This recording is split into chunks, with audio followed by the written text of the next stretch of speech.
Hello hello everyone, I welcome you all in this class. Indian GK के इस class में आपका हार्दिक स्वागत है, हार्दिक अभिनंदन है।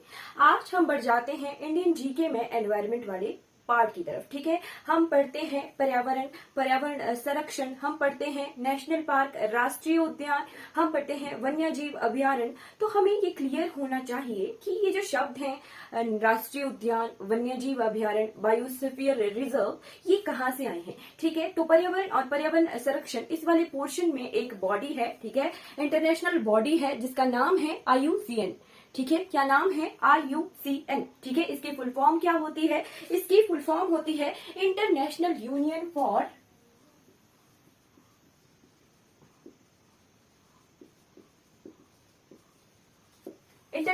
Union for conservation of nature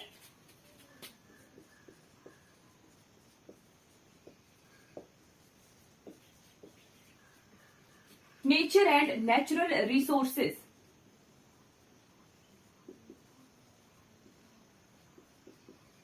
ठीक है जी, international union for conservation of nature and natural resources, यानी अंतरराष्ट्रीय प्राकृतिक संरक्षण संघ। ठीक है,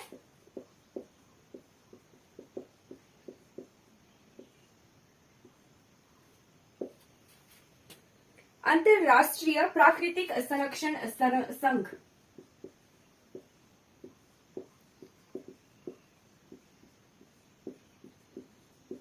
यानी भारत में ये जो वन्य जीव अभयारण्य, राष्ट्रीय उद्यान, ये इस तरह की चीजें थी, ये किसी अंतरराष्ट्रीय संस्था से जुड़ने के बाद ही आई हैं। ठीक है, यानी ये जो नेशनल पार्क बनाए जा रहे हैं, बायोडाइवर्सिटी रिजर्व बनाए जा रहे हैं, बायोस्फीयर रिजर्व्स बनाए जा रहे हैं, वन्य जीव अभयारण्य, रामसर साइट, ये जो सभी संरक्षण वाली टर्म्स है, इस बॉडी से, इंटरनेशनल अंतरराष्ट्रीय संस्था से जुड़ने के बाद ही जो है भारत में प्रचलित हुई है। ठीक है, तो IUCN कब स्थापित हुआ था हम अभी देखते हैं। 5 अक्टूबर 1948 की बात है। ठीक है, कब की?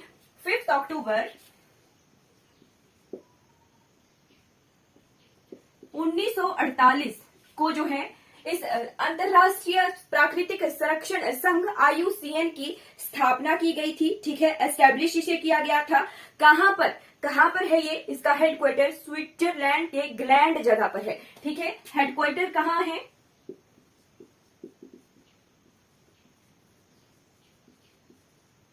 कि ग्लैंड जगह पर है इसका हेडक्वार्टर। ठीक है जी, स्विट्जरलैंड का ये हेडक्वार्टर है इसका। ठीक, इसमें जो है लगभग कितने देश हैं इसमें है, इसके मेंबर्स कितने हैं? इसके लगभग 1400 मेंबर है। ठीक है, लगभग 1400 मेंबर्स हैं इस IUCN के। ठीक है जी, और ये कोई जैसे हम बोलते हैं ना आजकल क्या ऐसे ही ट्रेंड होता है कि क्या ये सरकारी है कि पब्लिक है।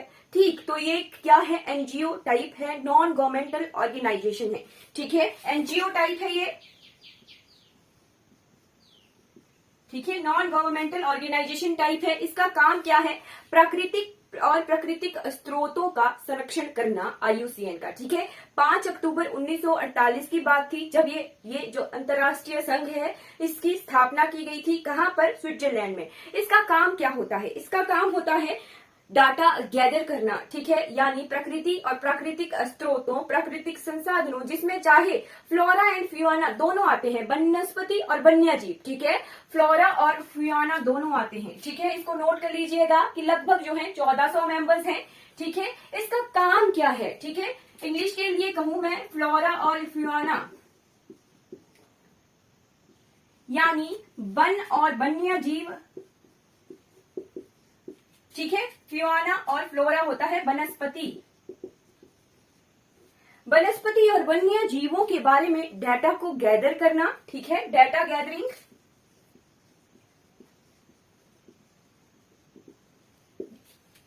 जितने भी आंकड़े हैं, कितने टाइगर हैं, फॉर एग्जांपल कितने टाइगर हैं, कौन कौन से, अगर हमारे हिमाचल प्रदेश में ब्राउन बियर होता है ना, तो कितने ब्राउन बियर हैं उनकी काउंटिंग करना भी, उस तरह का डाटा गैदर करना। ठीक है, उसके लिए हेल्प करती है हमारी लोकल बॉडीज, यानी लोकल गवर्नमेंट्स हेल्प करती हैं। ठीक है, या फिर लोकल तौर पर जो NGOs बने होते हैं इनके संरक्षण के लिए, वो इनके डाटा गैदर करने की सहायता करते हैं। ठीक है, डाटा गैदर करने के बाद यानी आंकड़ों को इकट्ठे करने के बाद इसका काम होता है एनालिसिस करना, ठीक है, रिसर्च करना,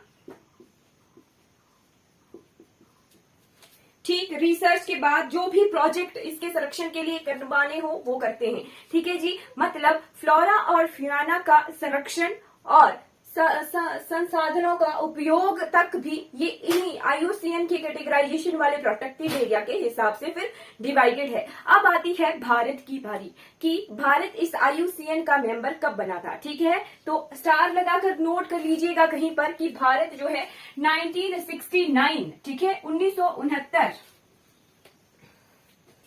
ठीक है, India become part of this international body.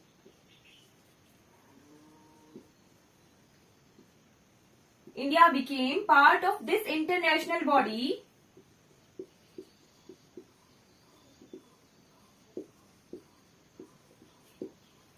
in 1969। ठीक है, 1969 में जो है इंडिया इस इंटरनेशनल बॉडी का मेंबर बना था। ठीक है, स्टार लगाकर नोट कर लीजिए, कई बार पेपर में क्वेश्चन आता है।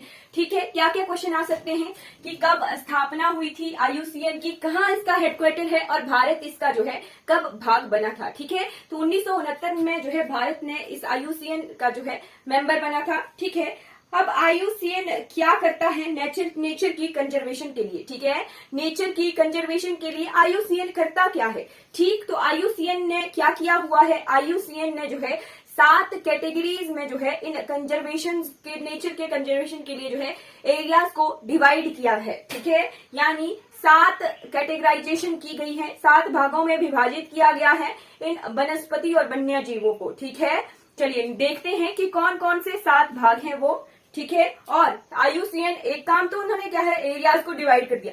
सेकंड है फ्यूनास के लिए यानी वन्य जीवों के लिए क्या किया गया है, एक रेड डाटा लिस्ट जो है जारी की है। ठीक है, इसको भी नोट कर लीजिए यहीं पर। ठीक है, स्टार लगाकर लिख लीजिए कि 1964 में जो है IUCN ने एक रेड डाटा लिस्ट जो है जारी की थी। ठीक है, IUCN की रेड डाटा लिस्ट कब आई थी, 1964 में। अब इसका क्या काम होता है, हम पढ़ते हैं ना क्रिटिकली एंडेंजर्ड, वनरेबल। ठीक है, कई बार हमें क्वेश्चन आता है कि कौन सा जो है, जैसे फॉर एग्जांपल ब्राउन बियर। ठीक है, तो ब्राउन बियर को रखा हुआ है क्रिटिकली एंडेंजर्ड कैटेगरी में। ठीक है, तो वो भी एक लिस्ट जारी की हुई है, IUCN की ही लिस्ट है, उसके हिसाब से फिर प्राणियों को, वन्य जीवों को जो है, वनस्पतियों को, ठीक है, वन्य जीवों और वनस्पतियों को जो है रेड डाटा लिस्ट की कैटेगरी में रखा जाता है। ठीक है, रेड डाटा लिस्ट भी जो है IUCN की है। ये हम पढ़ते हैं ना क्रिटिकली एंडेंजर्ड, एक्सटिंक्ट, जो विलुप्त हो चुके हैं, वो जो है 7 तरह की कैटेगरीज हैं। पहले हम जो है कंजर्वेशन एरियाज देख लेते हैं। ठीक है, कि कैसे कंजर्वेशन एरिया डिवाइड किए हुए हैं, फिर हम रेड डाटा लिस्ट देखेंगे, फिर हम एक एक करके हर राष्ट्रीय उद्यान को देखेंगे भारत के। ठीक है जी, इस तरह से हम आगे प्रोसीड करेंगे इस क्लास में। सबसे पहले चीज आती है, स्टार लगाकर ये नोट कर लीजिएगा कि IUCN की रेड डाटा लिस्ट जो है 1964 में आई थी। 3 ईयर्स हमने यहां से देखने हैं। पहला आ गया कि कब इसकी स्थापना हुई थी, 5 अक्टूबर 1948 को जो है IUCN की स्थापना हुई थी। फिर इंडिया कब इस IUCN का पार्ट बना था, 1969 में जो है इंडिया IUCN का पार्ट बना था। और लास्ट चीज आ गई 1964 की कि IUCN की रेड डाटा लिस्ट जो है कब आई थी, 1964 में आई थी। ठीक है जी, अब आ जाते हैं इस तरफ, that is international union for conservation of nature, यानी IUCN ने जो है प्रोटेक्टेड एरियाज को कितने कैटेगरीज में डिवाइड किया हुआ है। ठीक है जी,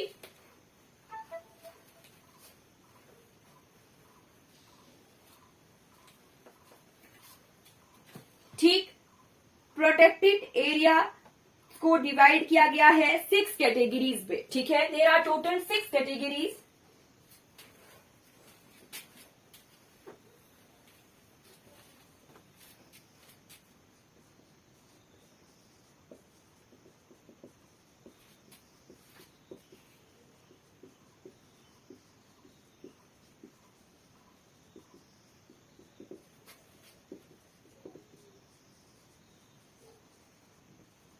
क्या लिखा मैंने कि IUCN ने जो है प्रोटेक्टेड एरिया नेटवर्क्स को, यानी जो हमारे संरक्षण संस्थान हैं, ठीक है, उन संरक्षण संस्थानों को जो है प्रोटेक्टेड एरिया को जो है 6 कैटेगरी में डिवाइड किया है IUCN ने, ठीक है। फिर हम देखेंगे कि हमारे भारत में जो राष्ट्रीय उद्यान है वो किस कैटेगरी में है, क्योंकि पेपर में क्वेश्चन आता है, कैटेगरी का नाम दिया होगा और नेशनल पार्क मिलान करने के बाद जो आजकल जो क्वेश्चन आते हैं या फिर स्टेटमेंट वाले जो क्वेश्चन आते हैं वो इन्हीं इन्फॉर्मेशन से जो है उठाए होते हैं, ठीक है। तो हमने उन क्वेश्चन को सॉल्व करने के तरीके से सारी इन्फॉर्मेशन को गैदर करना है, ठीक है जी। IUCN की 6 कैटेगरीज हम देखते हैं। सबसे पहली कैटेगरी आती है 1A, जो फर्स्ट कैटेगरी है उसको 2 पार्ट्स में डिवाइड किया गया है, 1A एंड 1-2, ठीक है जी। कैटेगरी 1A,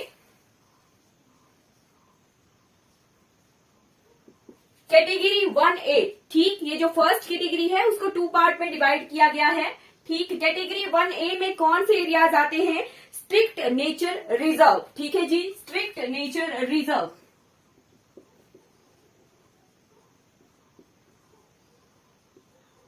ठीक, ये ऐसी जगहें होती हैं जहां आदमियों का, लोगों का आना जाना भी नहीं होता है, स्ट्रिक्टली प्रोहिबिटेड होता है, स्ट्रिक्टली जो है नहीं रोक लगी होती है कि इस एरिया में आना जाना तक जो है स्ट्रिक्ट होता है, रोक होती है, ठीक है जी। कैटेगरी 1B या कौन सी है,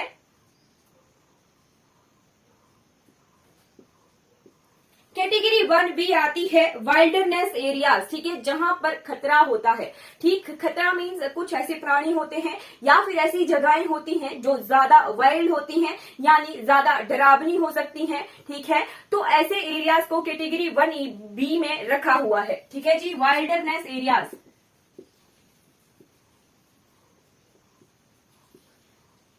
ये ऐसे एरिया है कैटेगरी 1, ठीक है, कैटेगरी 1 के 2 पार्ट है, स्ट्रिक्ट नेचर रिजर्व और वाइल्डरनेस एरियाज। इन दोनों में ही किस तरह से हम कह सकते हैं कि ये ऐसे एरिया हैं जहां आना जाना तो पॉसिबल है ही नहीं, ठीक है जी। कैटेगरी 2 कौन सी है, ठीक, ये पूरी तरह प्रोहिबिटेड एरियाज होते हैं, ठीक है, स्ट्रिक्ट एरियाज होते हैं, यहाँ आना जाना पॉसिबल नहीं होता है।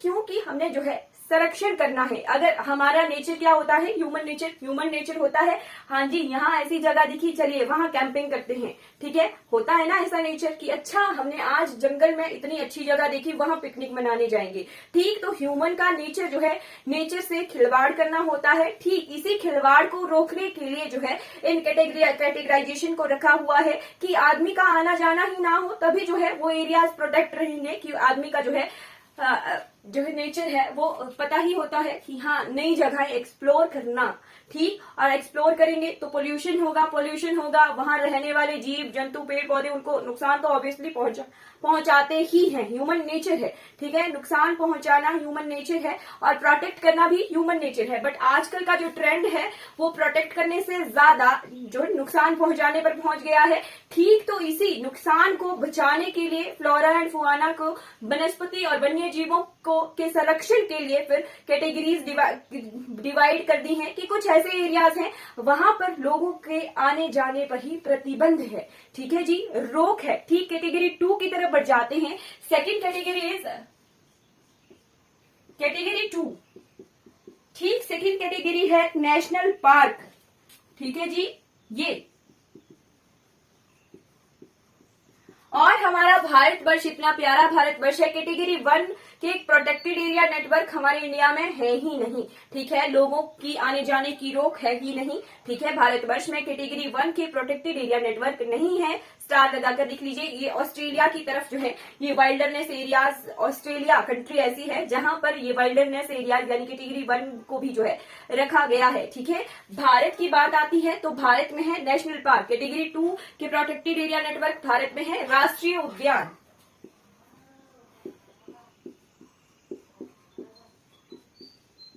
ठीक है जी, राष्ट्रीय उद्यान। थर्ड कैटेगरी कौन सी है, सेकंड कैटेगरी भारत में है, थर्ड कैटेगरी भी भारत में नहीं है, ठीक है जी, थर्ड कैटेगरी भारत में है, ठीक है। थर्ड कैटेगरी आती है कौन सी, नेशनल मॉन्यूमेंट्स,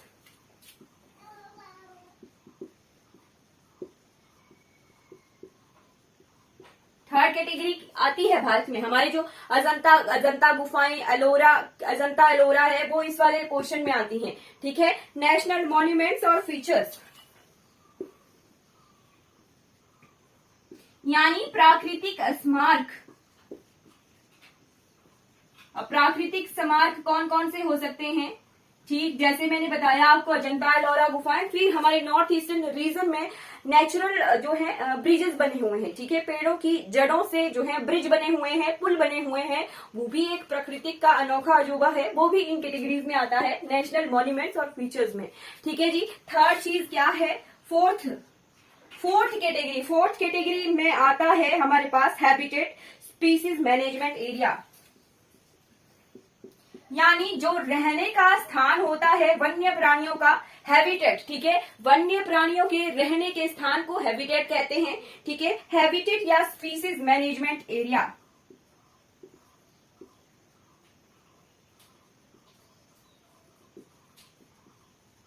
ठीक है जी, स्पीसीज मैनेजमेंट एरिया।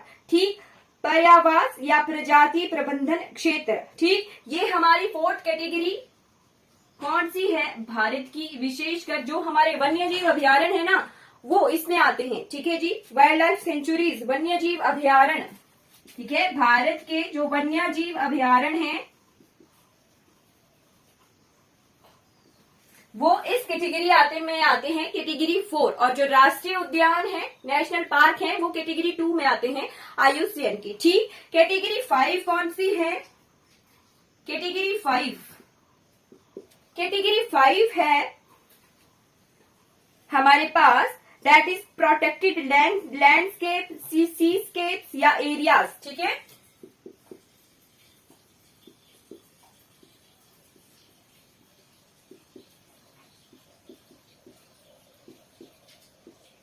ठीक, जो हमारे प्राकृतिक जो जैसे एरियाज होते हैं, नेचुरल जिन्हें कहा जाता है, उन एरियाज को भारत की कौन सी कैटेगरी आती है? इसमें हमने कैटेगराइज किए हैं बायोस्फीयर रिजर्व्स। ठीक है, जो बायोस्फीयर रिजर्व्स हैं भारत के, वो इस कैटेगरी 4 में आते हैं, कैटेगरी 5 में आते हैं। ठीक है जी, बायोस्फीयर रिजर्व। और लास्ट कैटेगरी आती है हमारे पास, छठी category, 6th category of IUCN, that is protected area with sustainable use of natural resources।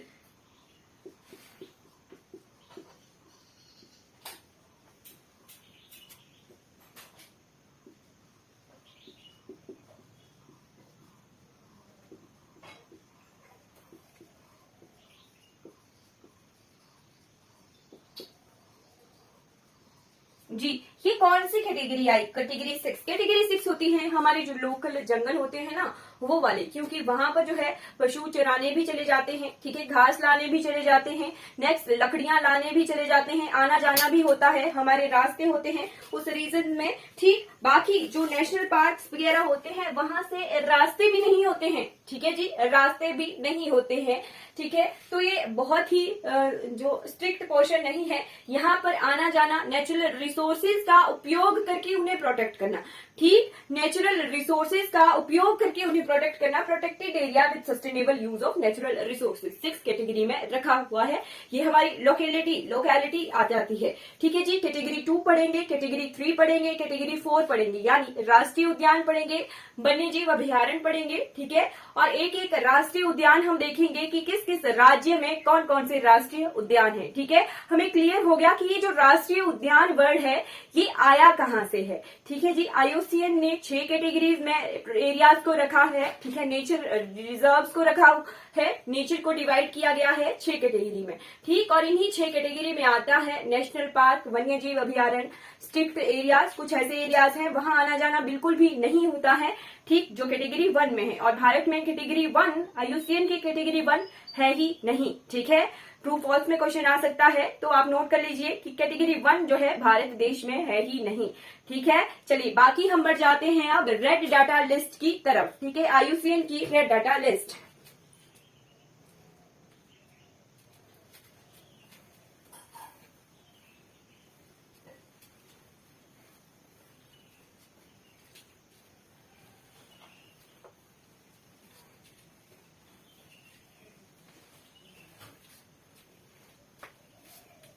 ठीक है जी, रेड डाटा लिस्ट कब जारी की थी IUCN ने? 1964 में। ठीक है, मैंने क्लास की शुरुआत में ही बताया था कि 1964 में जो है IUCN ने रेड डाटा लिस्ट जारी की थी। ठीक है जी, red data list of IUCN।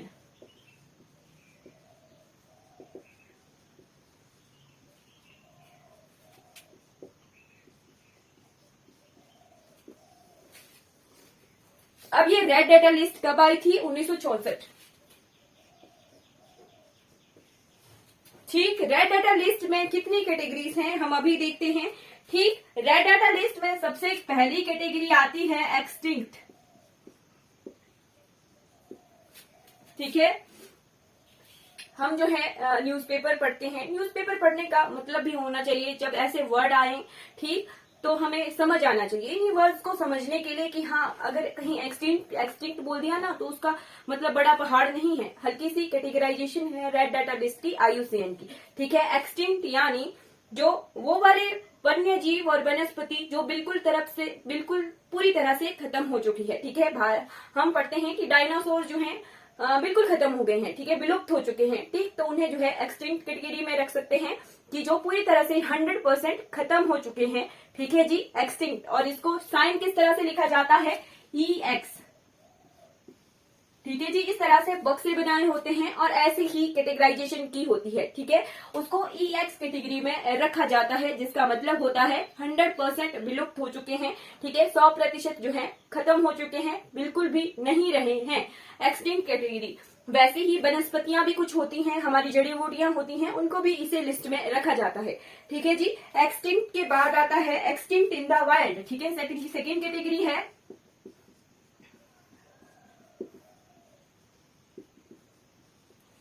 Extinct in the wild. ठीक है, मतलब ये क्या हुआ कि इतनी तरह से खत्म हो गए कि उन्हें जो है प्रोटेक्ट करने के लिए फिर जू में ले जाना पड़ा।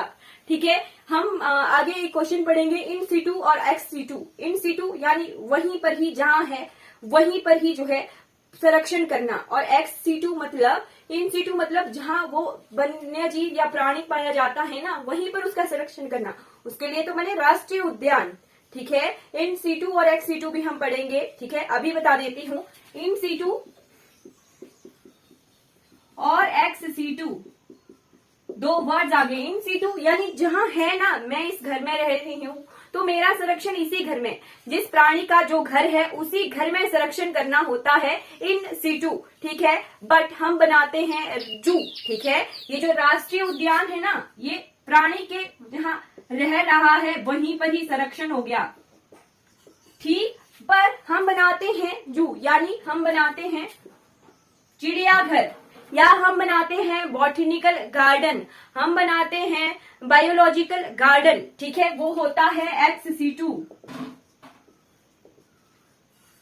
X situ protection. ठीक है, HS पेपर का क्वेश्चन है इन सीटू और एक्स सीटू का। ठीक, एक्स सीटू का मतलब क्या हुआ कि किसी प्राणी का संरक्षण करना पर कहीं और ले जाके। ठीक है, हाथी जो है भारत का नहीं, हिमाचल प्रदेश में नहीं पाया जाता है, वाइल्डरनेस में यानी जंगलों में नहीं पाया जाता है, पर हमारे साउदर्न रीजन में जो है हाथी पाया जाता है, पर हमारे हिमाचल प्रदेश में हाथी जू में मिलता है। ठीक है, वो हुआ एक्स सीटू प्रोटेक्शन, यानी कहीं दूसरी जगह से लाकर किसी जू में रखकर उसका संरक्षण करना। ठीक है, उसके घर से उसको दूसरी जगह लाकर उसका संरक्षण करना, उसका मतलब हुआ एक्स सीटू।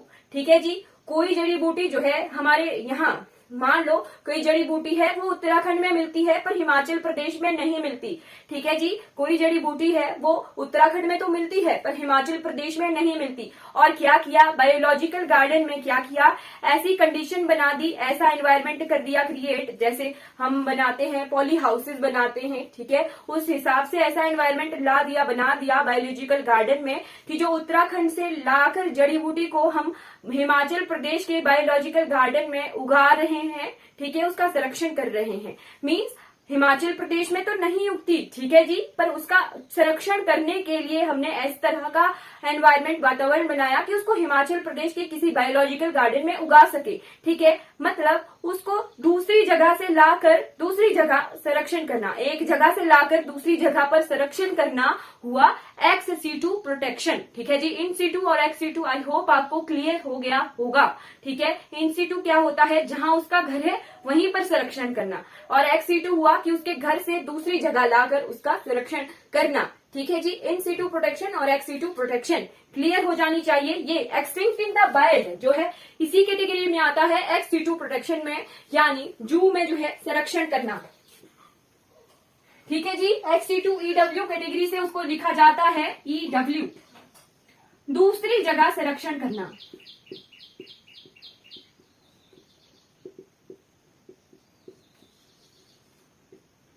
ठीक, एक्स सीटू प्रोटेक्शन हुई एक्सटिंक्ट इन द वाइल्ड। ठीक है, जू किस तरह की संरक्षण है, एक्स सीटू। क्लियर हो गया होगा, आई होप आपको ये क्लियर हो गया होगा। ठीक, उसके बाद आ जाते हैं थर्ड कैटेगरी। थर्ड कैटेगरी क्या हुई, थर्ड कैटेगरी हुई IUCN की रेड लिस्ट की क्रिटिकली एंडेंजर्ड। ठीक है जी, क्रिटिकली एंडेंजर्ड।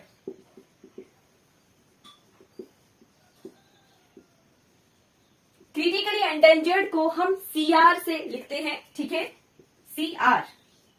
अब इसका क्या मतलब हुआ, ये तो हो गया कि खत्म हो चुका है, ठीक है, वाइल्ड्स में खत्म हो चुका है, पर हम कहीं पर दूसरी जगह जो है उसका संरक्षण कर रहे हैं। और एक्सटिंक्ट क्या था कि पूरी तरह से ही खत्म। अब ये क्रिटिकली एंडेंजर्ड क्या कैटेगरी है, इसमें जो है हम लेते हैं पिछले 10 सालों का डाटा। ठीक है, लास्ट 10 ईयर्स का डाटा लेते हैं। ठीक, पिछले 10 सालों में जो है कितना प्रतिशत खत्म हुआ है। ठीक है, क्रिटिकली एंडेंजर्ड का मतलब हुआ पिछले 10 सालों में जो है कितना खत्म हुआ है। ठीक है, अगर पिछले 10 सालों में 90% खत्म हो गया हो, ठीक है, लास्ट 10 ईयर में 90% खत्म हो गया हो, ठीक है, कोई कैटेगरी है, मान लो हमारे भारत देश में 100 टाइगर हैं। ठीक है जी, लास्ट 10 सालों से यानी 2010 से 2020 तक, मैं ये एग्जाम्पल के लिए समझा रही हूँ। ठीक है जी, कि क्या हुआ, हमारे भारत देश में 100 टाइगर थे। ठीक, 2010 से लेके 2020 तक क्या हुआ, हम उनको काउंट करते रहे। 2021 में जब डाटा आ गया तो हमने देखा कि 90 टाइगर जो है खत्म हो चुके हैं और अब तक जो है 10 ही बचे हैं। ठीक है, 2021 के डाटा में आ गया कि 10 ही टाइगर बचे, तो उसको फिर टाइगर को हम क्रिटिकली एंडेंजर्ड कैटेगरी में रखेंगे कि पिछले 10 सालों में जो है 90% इनकी जनसंख्या जो है खत्म हो चुकी है। ठीक है जी, क्लियर हो गया होगा कि क्रिटिकली एंडेंजर्ड क्या होता है। पिछले 10 सालों का डाटा किया जाता है काउंट, ठीक है, उनकी काउंटिंग की गई होती है। देखा जाता है कि पिछले 10 सालों में यदि 90% कोई वनस्पति या वन्य जीव खत्म हो गया हो तो उसे फिर क्रिटिकली एंडेंजर्ड कैटेगरी में रखा जाता है। और अगर पिछले 3 सालों में लास्ट 3 इयर्स में 25% खत्म हो गया हो, 2 कैटेगरियां हैं। ठीक है, अगर 10 सालों में 90% खत्म हुआ तब भी क्रिटिकली एंडेंजर्ड कैटेगरी में रखेंगे। अगर पिछले 3 सालों में 25% भी खत्म हो रहा है, ठीक है, मान लो अभी 2023 है, ठीक है, क्या टाइगर की जो है काउंटिंग की गई थी 2020 से। ठीक है, 2020 में देखा कि 100 टाइगर हैं और फिर 2023 में फिर से काउंटिंग की गई। 2024 के शुरुआत में या 2023 के एंड में रिपोर्ट आ गई कि पिछले 30 सालों में जो है 25 टाइगर खत्म हो गए हैं, 75 टाइगर बचे। ठीक, यानी 25% जो है खत्म हो गए, तब भी जो है उसे कैटेगरी में क्रिटिकली एंडेंजर्ड कैटेगरी में रखेंगे। ठीक है जी, क्लियर हो गया। लास्ट 10 सालों में अगर 90% खत्म हो गए तब भी क्रिटिकली एंडेंजर्ड, या लास्ट 3 सालों में 25% खत्म हुए तब भी क्रिटिकली एंडेंजर्ड कैटेगरी में रखा जाएगा। वनस्पति को भी और वन्य जीव को भी, ठीक है, जड़ी बूटियों को भी हम देखते हैं, पेड़ पौधों को भी हम देखते हैं और वन्य जीवों को भी जो है हम इस रेड डाटा लिस्ट में काउंट करते हैं। ठीक है जी, क्लियर होना चाहिए कि क्रिटिकली एंडेंजर्ड कैटेगरी कौन सी होती है। उसके बाद कौन सी कैटेगरी आई, उसके बाद आती है 4th नंबर की कैटेगरी, दैट इज एंडेंजर्ड।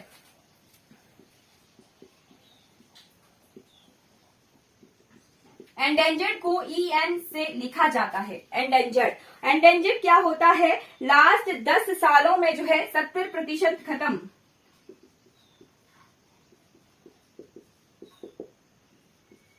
अगर कोई फ्लोरा वनस्पति या वन्य जीव जो है पिछले 10 सालों में 75% 70% खत्म हो गया तब उसे जो है एंडेंजर्ड यानी संकटग्रस्त कैटेगरी में रखते हैं। ठीक है जी, संकटग्रस्त और क्रिटिकली एंडेंजर्ड का क्या मतलब होता है, अति संकटग्रस्त।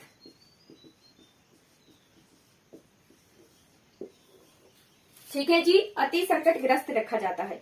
फिर आ गया 5th कैटेगरी। ठीक है जी, ये एक्सटिंक्ट कैटेगरी थी, ये आ गई थ्रेटेंड कैटेगरी। ठीक है जी। 5th नंबर पे आता है वनरेबल।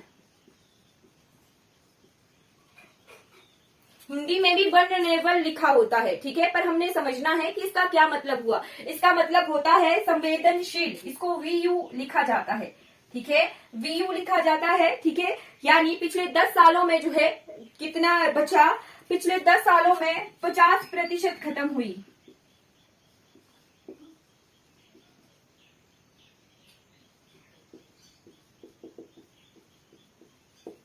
कोई वनस्पति या वन्य जीव पिछले 10 सालों में 50% अगर खत्म हो गया, ठीक है, या फिर उनकी जनसंख्या 10,000 से कम, तो उन्हें संवेदनशील कैटेगरी में रखा जाता है। ठीक है, वनरेबल। और ये तीनों ही जो कैटेगरीज होती हैं उसको रखा जाता है थ्रेटेंड कैटेगरी में। थ्रेटेंड यानी बहुत संकट में है, जिन भी प्राणियों को क्रिटिकली एंडेंजर्ड या वनरेबल कैटेगरी में रखा जाता है।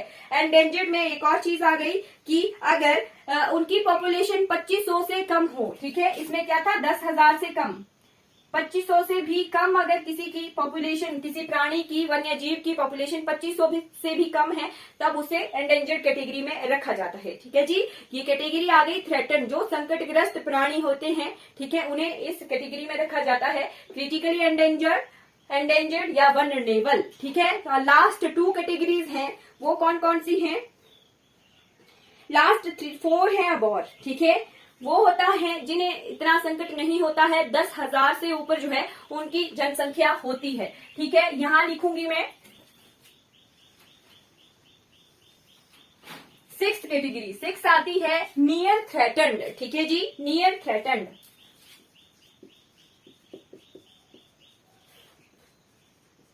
इसे एंटी ऐसा गोला ही बनाया होता है, मैगजीन्स में, न्यूज़पेपर में इसी तरह से लिखा जाता है, ऐसे एंटी कैटेगरी लिखा होगा, नियर थ्रेटेंड लिखा होगा। तो इसका मतलब होता है संकटपन। मतलब क्या है, 10,000 से तो ज्यादा ही है जनसंख्या, पर पॉसिबिलिटी है कि क्या पता किन्हीं नेचुरल चीजों की वजह से, या फिर बाहरी नेचुरल चीजें, यानी जो हमारे प्राकृतिक आपदाएं हो उनसे संकटग्रस्त में आ सकती हैं चीजें, या बाहरी जो भी हमारा ह्यूमन का इन्वॉल्वमेंट आजकल हो रहा है नेचर की तरफ। ठीक है, ह्यूमन की जो एक तरफ से क्या कि आदमी जो है नेचर की तरफ, नेचर को परेशान करना, नेचुरल चीजों को छेड़ना, इस तरह का आदमी का नेचर हो गया। क्या पता बाहरी चीजों से भी जो है ये कैटेगरीज, जो जीव और वन्य जीव हैं, वो संकट में आ सकते हैं। ठीक, तो नियर थ्रेटेंड कैटेगरी आ गई 6 नंबर की। फिर आता है 7th है लीस्ट कंसर्न। लीस्ट कंसर्न यानी बहुत जनसंख्या है इन प्राणियों की, इनको इतने संरक्षण की जरूरत नहीं होती है, पर फिर भी हमने जो है संरक्षण देना है। ठीक है, 7वें के बाद आता है 8th कैटेगरी होती है डाटा डेफिशिएंट, यानी ऐसे प्राणी जिनके बारे में हमें पूरा डाटा होता ही नहीं पता। ठीक है, डाटा डेफिशिएंट। ठीक है, डीडी कैटेगरी। जहां पर भी डीडी लिखा मतलब उन प्राणियों, उन वन्य जीवों, उन वनस्पतियों के बारे में पूरी तरह से डाटा अवेलेबल नहीं है। ठीक है, और लास्ट आता है क्या चीज, दैट इज नॉट इवेल्युएटेड। ठीक है, नॉट इवेल्युएटेड।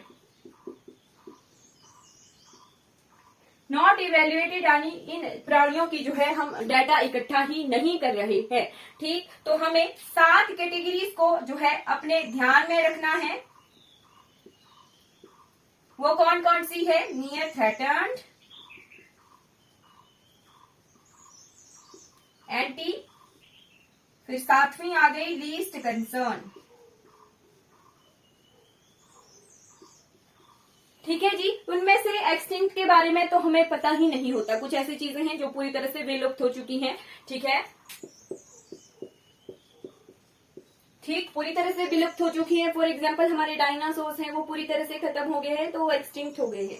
ठीक, फिर आ गया एक्सटिंक्ट इन वाइल्ड, यानी जंगलों में, ठीक है, वाइल्ड में वो खत्म हो चुके हैं, बट उनका जो है संरक्षण किया जा रहा है दूसरी जगह। ठीक है, जैसे फॉर एग्जाम्पल जू या फिर कोई बॉटनिकल गार्डन है, वहां पर किसी जड़ी बूटी का, ठीक है, वहां पर संरक्षण किया जा रहा है, वो आ गया एक्सटिंक्ट इन वाइल्ड कैटेगरी। ठीक, फिर आती है ये तीनों इंपॉर्टेंट कैटेगरी, ठीक है, क्रिटिकली एंडेंजर्ड, वनरेबल, ठीक है, क्रिटिकली एंडेंजर्ड और वनरेबल कैटेगरी, यानी ये बहुत इंपॉर्टेंट हो जाती है। किन किन प्राणियों को क्रिटिकली एंडेंजर्ड कैटेगरी में रखा है, किन्हें एंडेंजर्ड कैटेगरी में रखा है और किन्हें वनरेबल कैटेगरी में रखा है, ये हमारे लिए बहुत इंपॉर्टेंट हो जाता है। और करंट अफेयर में हर दिन जो है ये डेटा चेंज होता रहता है, क्वेश्चन भी आते हैं, ठीक है, स्टार लगाकर लिख लीजिए। जो भी करंट अफेयर में क्रिटिकली एंडेंजर्ड और वनरेबल कैटेगरी में जिन प्राणियों और वन्य जीवों को रखा जाता है वो हमारे लिए इंपॉर्टेंट हो जाते हैं।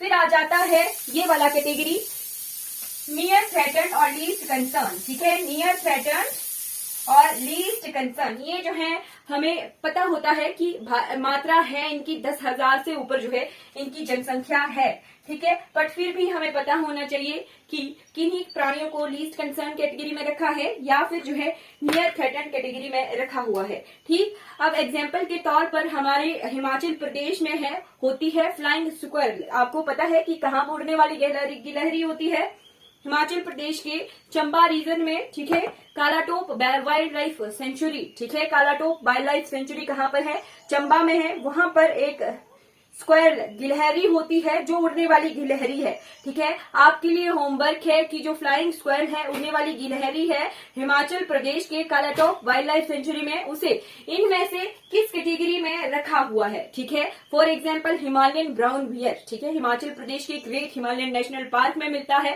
ठीक, उसको जो है क्रिटिकली एंडेंजर्ड कैटेगरी में रखा हुआ है। पेपर में क्वेश्चन आते हैं, ठीक है, क्वेश्चन आते हैं तभी हम पढ़ रहे हैं, बिना मतलब से इन चीजों को नहीं पढ़ रहे हैं, ठीक है। ये एनवायरमेंट वाले पोर्शन में आता है। क्रिटिकली एंडेंजर्ड आपके लिए होमवर्क है, फ्लाइंग स्क्वेरल के बारे में आपको पता करना है कि वो किस कैटेगरी में है। मैंने आपको क्लियर करवा दिया कि कालाटॉप वाइल्ड लाइफ सेंचुरी चंबा की है, वहां पर कालाटॉप वन्य जीव अभ्यारण्य में जो है फ्लाइंग स्क्वेरल जो है उड़ती हुई गिलहरी मिलती है, ठीक है जी। हमने कितनी कैटेगरीज देख ली। रेड डाटा लिस्ट कब आई थी, 1964 में आई थी, IUCN की रेड डाटा लिस्ट जो है 1964 में आई थी, ठीक है। हमने जो है कुछ चीजें देख ली, वो क्या है, IUCN क्या है, NGO टाइप है, नॉन गवर्नमेंटल ऑर्गेनाइजेशन है। इसका काम क्या है कि फ्लोरा और फयाना वन्य जीवों के बारे में, वन्य जीवों वनस्पतियों के बारे में जो है डेटा को इकट्ठा करना, ठीक है, फिर उसको एनालिसिस करना, रिसर्च करना, वहां उन प्राणियों को जो है संरक्षण के लिए फिर इन लिस्ट वाले जो कैटेगरीज हैं उनमें रखना, ठीक है। पहले प्रोटेक्टेड एरियाज को डिवाइड किया गया, 6 कैटेगरियां बनाई गई, फिर वन्य जीवों और वन्य वनस्पतियों को जो है इन कैटेगरीज में रखा गया ताकि खत्म ही ना हो जाए, ठीक है। संरक्षण करना है, बचाना है, प्रोटेक्ट करना है, फ्यूचर के लिए प्रोटेक्ट करना है, वो जो है इन कैटेगरीज में डिवाइड करने का मतलब बन जाता है, ठीक है जी। यही मतलब होता है इन कैटेगरीज को पढ़ने का, ठीक है। हमने जो है संरक्षण करना है, ठीक है, बचाना है, ठीक, तभी जो है इन लिस्ट को जारी किया कि किन प्राणियों को जो है ज्यादा संरक्षण की जरूरत है, ठीक है। कौन जो है 90% खत्म हो गए हैं, कौन 70% खत्म हो गए हैं, कौन 50% खत्म हो गए हैं, उनको बचाने के लिए फिर प्रावधान करने हैं, ठीक। फिर वो आता है हमारे लोकल बॉडीज की कि उनको बचाने के लिए कौन कौन से प्रावधान करने हैं, ठीक है। तो IUCN ने डाटा इकट्ठा करके कैटेगराइजेशन कर दी, ठीक है, प्रोटेक्टेड एरियाज की, फिर उसको जो है लिस्ट में रख दिया कि किन्हें जो है संरक्षण की जरूरत है, ठीक है जी। अब नेक्स्ट क्लास में हम जो है प्रोजेक्ट्स पढ़ेंगे, प्रोजेक्ट टाइगर, प्रोजेक्ट एलिफेंट, ठीक है, ये हमारे इंडिया की तरफ अब बढ़ जाएंगे, ठीक है। IUCN इंटरनेशनल बॉडी का जो है क्या काम था, ठीक है, भारत ने कब ज्वाइन किया था, 1969, जी बिल्कुल 1969 में जो है भारत ने IUCN को जो है मेंबर बना था भारत, ठीक है जी। आज की क्लास हमारी कंप्लीट हो जाती है। हमने आज की क्लास में ये तो देख लिया कि कैसे जो है ये राष्ट्रीय उद्यान हम पढ़ेंगे, वन्य जीव अभ्यारण्य पढ़ेंगे, ये कहाँ से आ रहे हैं ये शब्द ऐसे ही नहीं है, कोई बॉडी है, इंटरनेशनल बॉडी, जिसने इनको कैटेगराइज किया है और फिर तब जाके राष्ट्रीय उद्यान बने और वन्य जीव अभ्यारण्य बने, ठीक है जी। मतलब हमें जो है अब इतना इनका ओरिजिनेशन का पता चला कि कहाँ से ये शब्द आ रहे हैं, नेशनल पार्क और वन्यजीव अभयारण्य। अब नेक्स्ट क्लास में हम जो है एक एक राष्ट्रीय उद्यान देखेंगे स्टेट वाइज। ठीक है, क्वेश्चंस आते हैं, बहुत इंपॉर्टेंट है ये वाला पोर्शन। 1-2 क्वेश्चन, 3-4 क्वेश्चन आने ही आने होते हैं। ठीक है, तो हमने पढ़ना है, हमने ग्रो करना है साथ साथ में। चलिए, थैंक यू सो मच। अगर आपको मेरी वीडियोस अच्छी लगती हो तो लाइक कीजिए, सब्सक्राइब कीजिए मेरे चैनल को और दूसरों तक इन वीडियोस को जरूर पहुंचाइए जिनको इन वीडियो से हेल्प हो सके। Thank you so much for watching this class.